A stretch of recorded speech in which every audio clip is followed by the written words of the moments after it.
दोस्तों, स्वागत है आपका आपके अपने चैनल स्टडी टाइम में। और आज हम बिजनेस इकोनॉमिक्स के कुछ क्वेश्चन आपके सामने डिस्कस करेंगे।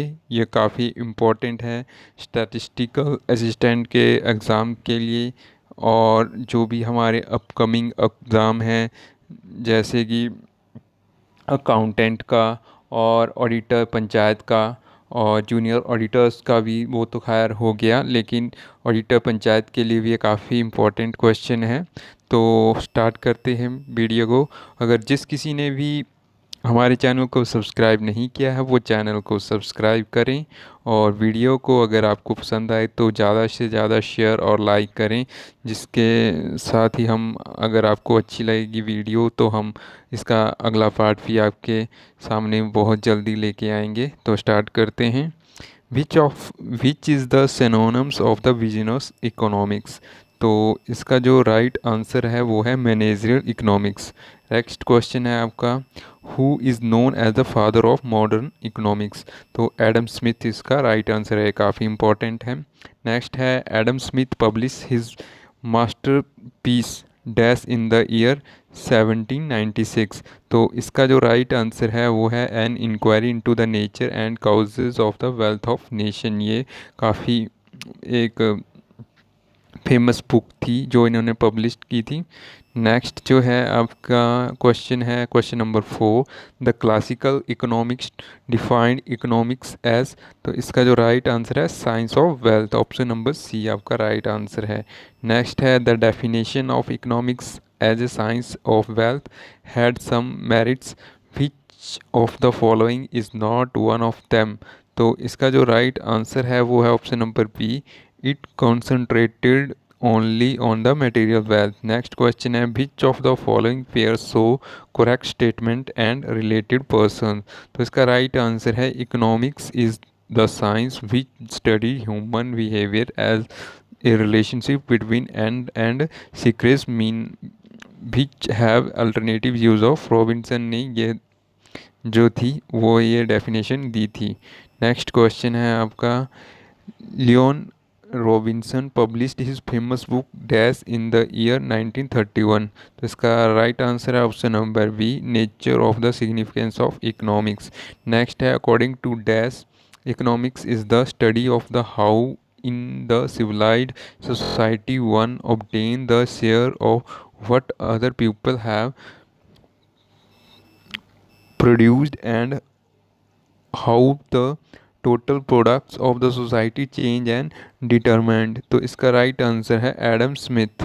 नेक्स्ट क्वेश्चन है, science which deal with the wealth it's said by. तो इसका राइट आंसर है जे बी से। ये काफ़ी इंपॉर्टेंट क्वेश्चन है, पूछा भी गया है अकाउंटेंट के एग्ज़ाम में। नेक्स्ट क्वेश्चन है, economics is what economics do is given by. तो ये जेकब वीनर ने दी थी, ऑप्शन नंबर ए आपका राइट आंसर है। नेक्स्ट है, economics is the science which study human behaviour as the relationship between the and secrets mean which have alternative uses इस definition given by. तो ये दी थी Robinson ने। नेक्स्ट है, law of scarcity. तो ये दिया था, इसका जो राइट आंसर है option number D, implies that consumer want will never be completely satisfied। Next question है, economics goods are considered scarce resources because they do not exist in adequate quantity to satisfy social requirement। तो option number B इसका right answer है। Next question है आपका question number 14, economics may be defined as the science that explain dash। तो इसका right answer है, the choice that we make as we copy and scarcity। Next question है आपका, scarcity is a situation in which want exceed the resources available to satisfy them। Next question है, the central problem in economics is that of. तो इसका right answer है, allocating scarce resources in such a manner that society ultimated needs or wants are satisfied as well as possible। Next question है, What implication does resources scarcity have for the satisfaction of wants? तो इसका right answer है not all wants can be satisfied. Next question है rational decision making requires that. तो इसका right answer है one choice are consistent with other one goal.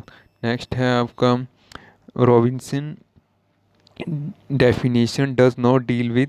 तो इसका right answer है इन्वेस्टमेंट थ्योरी. नेक्स्ट क्वेश्चन है आपका who express the view that economics is natural between ends. तो इसका राइट आंसर है रॉबिन्सन. नेक्स्ट क्वेश्चन है आपका who among of the following gave the definition economics as a science with deal with wealth. तो इसका right answer है जेबी से. काफ़ी इंपॉर्टेंट है, मैं बार बार आपको बोल रहा हूँ. नेक्स्ट है आपका which of the following is the best general definition of the study of economics. तो इसका राइट आंसर है individual and social choice in the face of scarcity. Next है the task of economic science is a to. तो इसका right answer है help us to understand how the economics world works. Next है what is the fundamental premises of economics. तो इसका right answer है individual choice the alternative for the which they believe the net gain to we the greatest. Next question है आपका the economics behaviour of an individual firm और industry in the national economic is studied in. तो इसका right answer है micro economics. Next है macro economics is the study of. तो इसका right answer option number B the national economic and the global economic as a whole.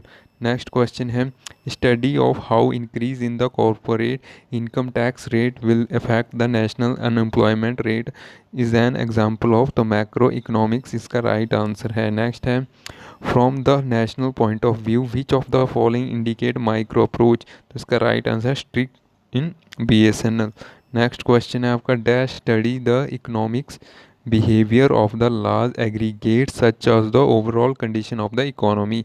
तो इसका right answer है macro economics. तो अगला क्वेश्चन है आपका which of the following does not suggest a micro approach in India. तो इसका right answer है finding the causes of the failure of X and company. Next question है balance of trade and payment is a subject matter of. तो macro economics इसका right answer है. Next है आपका theory of demand is related to micro economics. Next है business cycle are study in macro economics. Next question है profit maximisation is basically a short term goal. Next है wealth maximisation is a long term goal. ये काफ़ी important question है दोनों. Next है profit maximisation is generally preferred because. तो इसका right answer है option number C it is easy to calculate profit and it is easy to determine the link between financial decision and profit. ये जो मैं question बता रहा हूँ जैसे कि बिजनेस इकोनॉमिक्स के, तो यहाँ से मैं ये नहीं बोलता कि आपको 5 से 10 क्वेश्चन आ जाएंगे. अगर 2-3 क्वेश्चन भी अगर आपको आते हैं तो वो काफ़ी इंपॉर्टेंट हो जाते हैं, क्योंकि अगर आपने पढ़े होंगे तो वो आपको काफ़ी हेल्पफुल करेंगे. नेक्स्ट क्वेश्चन है आपका which of the above is a advantage of profit maximisation. तो इसका राइट आंसर है ओनली 3. ठीक है. नेक्स्ट है आपका which of the following is not a disadvantage of profit maximisation. तो इसका राइट आंसर है consider the timing of return. Next question है वेल्थ मैक्सिमाइजेशन कंसीडर. तो इसका राइट आंसर है option number D all of above. इसमें आपको time of returns, the stockholders return और रिस्क ऑफ अनसर्टेनिटी ये सभी इंक्लूड है. अगर किसी ने भी हमारे स्टडी मटेरियल ई बुक वगैरह परचेज़ की थी तो उसमें से भी काफ़ी क्वेश्चन आए थे. जो हमारी 49 रुपीज़ की ई बुक थी उसमें से भी क्वेश्चन पूछे गए थे, जैसे कि पोजीशन किसने प्रोपाउंडेड की थी. जो मार्केटिंग के क्वेश्चन थे वो सारे उसमें थे लगभग. तो उनको काफ़ी हेल्पफुल मिली होगी क्योंकि वो क्वेश्चन ऐसे थे जो कि काफ़ी बंदों को नहीं आते होंगे, क्योंकि अगर किसी ने पढ़ा नहीं हो तो पता नहीं होता कि ये किसने डेफिनेशन दे रखी है या किसने नहीं दे रखी है। तो यही फ़ायदा होता है थोड़ा अलग मटेरियल पढ़ने का। नेक्स्ट है आपका highest market value of the common stock is an example of, तो इसका राइट आंसर है वेल्थ मैक्सिमाइजेशन। नेक्स्ट है there is no clear relationship between financial decision and stock price, this is a disadvantage of wealth maximisation. Next question है आपका dash can we promote aggressive and creative accounting practices, तो इसका right answer है wealth maximisation can promote aggressive and creative accounting practices. Next है demand is the, तो ये है आपका entire relationship between the quantity demanded and the price of the goods. Next question है demand for a commodity refer to, तो इसका right answer है quantity of the commodity demanded at the certain price during the particular period of time. Next है आपका other things being equal the demand of a commodity is dash related to its price, तो inversely related to its price. ये काफ़ी important question है, पूछे भी गए थे अभी जो हाल ही में जूनियर ऑडिटर्स का एग्ज़ाम हुआ था। तो ये क्वेश्चन आगे भी आपसे पूछेंगे स्टैट्स के एग्ज़ाम में, अभी अकाउंटेंट का एग्ज़ाम आने वाला है और पंचायत ऑडिटर्स का भी, तो उसमें भी ये क्वेश्चन आपको देखने के लिए मिल सकते हैं।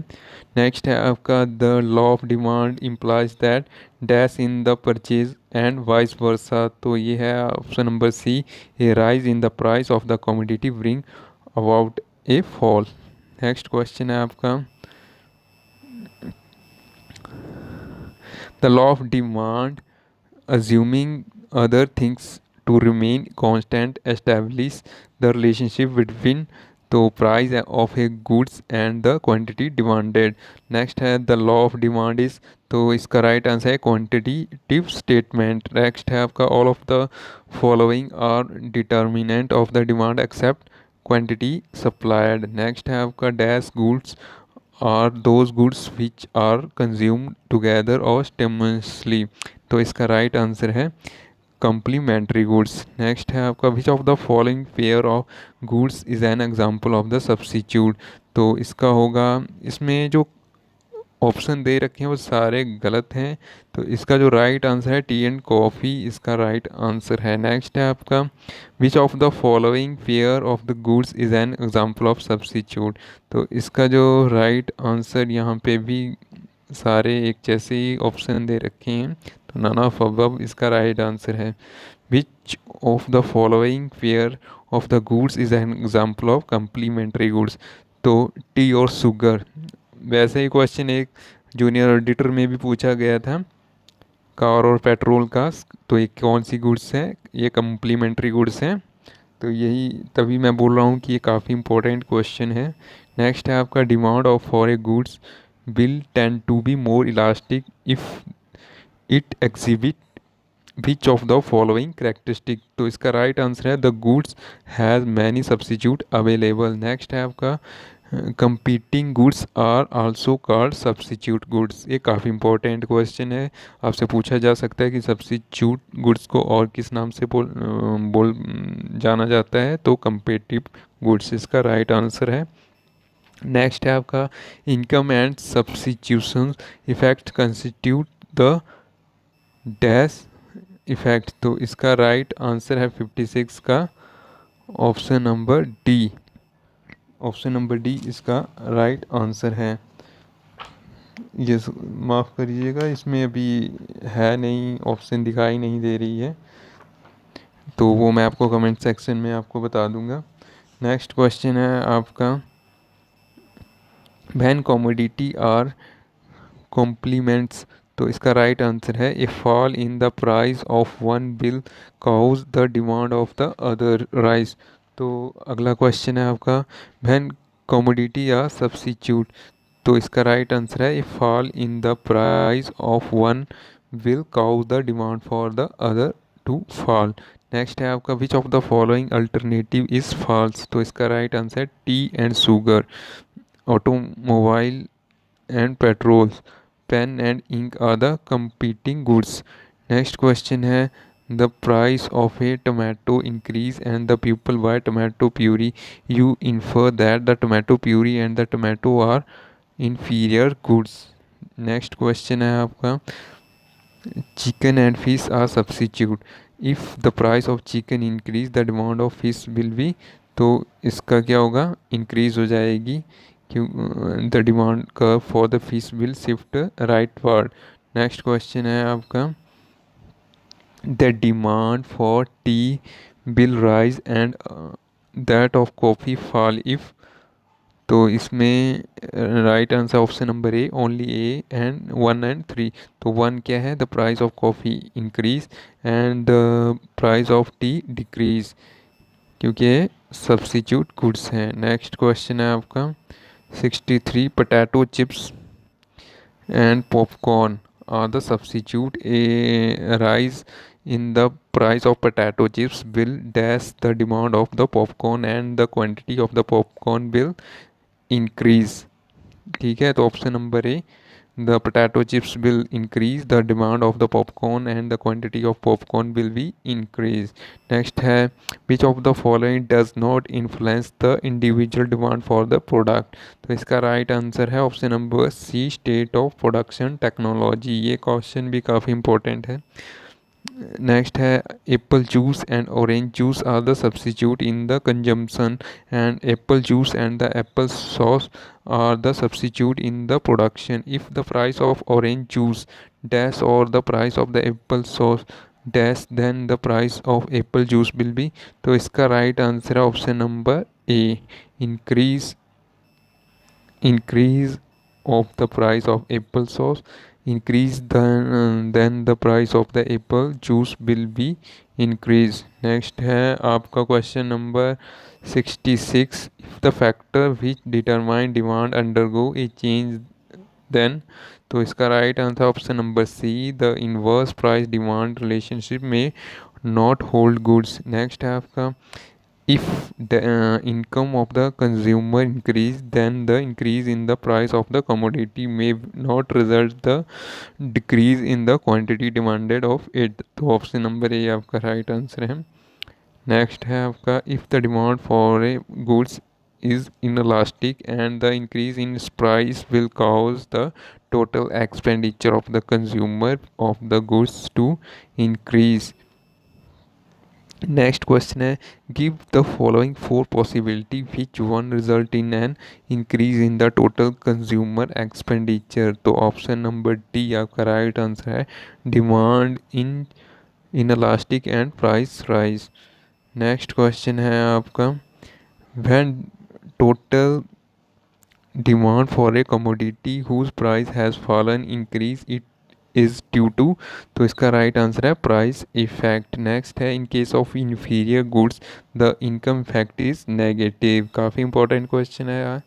नेक्स्ट है, in case of general goods the income effect is positive. Next है आपका, if the people's income increase the quantity demanded of the goods decrease the goods is called, तो उसे इन्फीरियर गुड्स बोलते हैं। नेक्स्ट है, विच with an increase in the price of demand it demand also increase, this is because of its a conspicuous goods। next है, conspicuous goods are also known as, तो उसे बोलते हैं हम prestigious goods, snob goods, babylon goods, all of these above इसका right answer है। Next है, the goods that exhibit direct price demand relationship are called गिविंग गुड्स। नेक्स्ट है, इन द केस ऑफ गिविंग goods the demand curve will be, तो वो होता है upward sloping to the right. ये काफ़ी इंपॉर्टेंट क्वेश्चन है गिविंग गुड्स का। नेक्स्ट है, in the case of conspicuous goods people buy less this commodity at low price and more of it's in high price। Next question है, Veblen effect related to conspicuous goods. ये पूछा भी गया था बेबलन effects का, अभी जो हाल ही में ऑडिटर्स का एग्ज़ाम हुआ था पोस्ट कोड 759 का। नेक्स्ट है, बेबलन इफेक्ट नोन एज, तो प्रेस्टीज गुड्स एंड इफ़ेक्ट्स। तो ये थे 80 क्वेश्चन जो मैंने इस वीडियो में कवर किए। ये काफ़ी इम्पोर्टेंट क्वेश्चन है हमारे जो भी HPSSC के अपकमिंग एग्ज़ाम हैं स्टैटिस्टिक असिस्टेंट के लिए तो ये काफ़ी इम्पोर्टेंट है, और पंचायत ऑडिटर्स के लिए भी, और जो भी अकाउंटेंट वगैरह के एग्ज़ाम हैं उनके लिए भी ये काफ़ी इम्पोर्टेंट है। तो आप वीडियो को ध्यान से देखिए और इनके नोट्स वगैरह बना लीजिएगा। अगर जिस किसी ने भी हमारा चैनल सब्सक्राइब नहीं किया वो चैनल को सब्सक्राइब कर लीजिएगा। अगर आपको वीडियो अच्छी लगी हो तो प्लीज़ लाइक कीजिएगा। तो फिर मैं इसका एक अलग नया पार्ट भी आपके सामने बहुत जल्दी लेके आऊँगा, क्योंकि अब स्टैटिस्टिक असिस्टेंट का पेपर के लिए खाली 1 महीना बचा हुआ है। तो उसके लिए मैं आपको कुछ नोट्स वगैरह मटेरियल वगैरह प्रोवाइड करवा दूँगा। एग्ज़ाम से पहले आपकी अच्छी स्टडी हो जाएगी। तो धन्यवाद।